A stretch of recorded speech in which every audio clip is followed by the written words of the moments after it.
একজন এমপ্লয়ি তার কর্মকালে কি কি সুবিধা পাবেন এবং কি অবসরোত্তর কি সুবিধা পাবেন, ওনার চাকরির স্থায়িত্ব কতদিন, ওনার প্রমোশন পেয়ে কোথায় যেতে পারবে এবং উনি যে ডিউটিগুলো করে থাকে সেজন্য কি ভাতাবাদি পাবেন, এগুলো সার্ভিসগুলো উল্লেখ করা থাকে। আপনারা জানেন আমরা Dhaka mass transit company limited metro rail চলাচল এবং রক্ষণাবেক্ষণের সাথে জড়িত এবং একদম শুরু থেকে 28শে ডিসেম্বর 2022 সাল থেকে মেট্রো রেল যখন অপারেশন উদ্বোধন হয় এবং পরের দিন 29 ডিসেম্বর থেকে যখন এটা প্যাসেঞ্জার সার্ভিস শুরু করে তখন থেকেই সম্পূর্ণ বাংলাদেশি নিয়ন্ত্রণে এটা চলছে।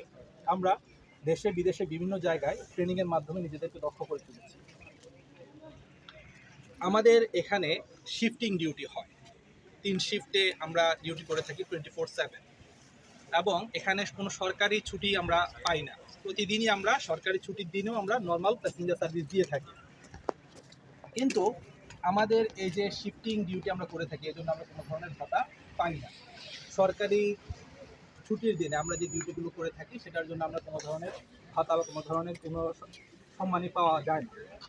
এখানে প্রতিষ্ঠানের সাথে আমরা বারবার এসব বিষয়ে কথা বলা, ওনারা আমাদেরকে বলে থাকেন যে সার্ভিসফুল না হলে এসব ভাতাদি বা এসব সুবিধাদি পাওয়া যাবে।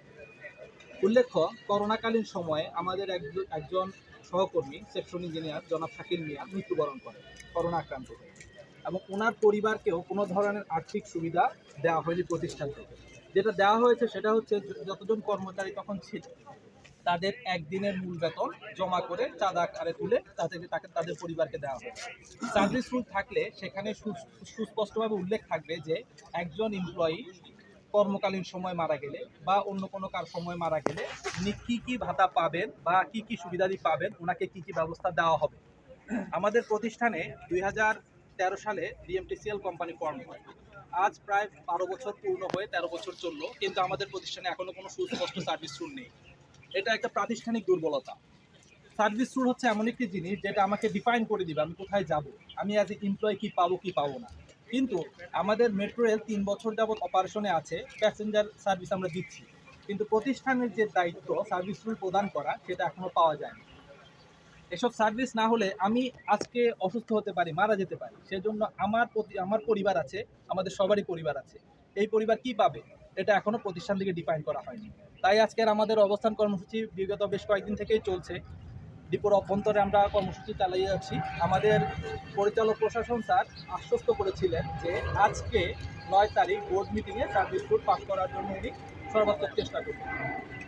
এই জন্য আজকে আমরা অবস্থান কর্মসূচি দিয়েছি। আমরা এখানে অবস্থান করছি, সার্ভিস রুল নিয়ে ইনশাআল্লাহ আমরা আমাদের কর্মক্ষেত্রে ফিরে যাব। আরেকটি কথা মনে করিয়ে দেওয়া প্রয়োজন, সেটা হচ্ছে আমাদের এই কর্মসূচির জন্য প্যাসেঞ্জার সার্ভিসে কোনো ধরনের বাধাগ্রস্ত হচ্ছে না।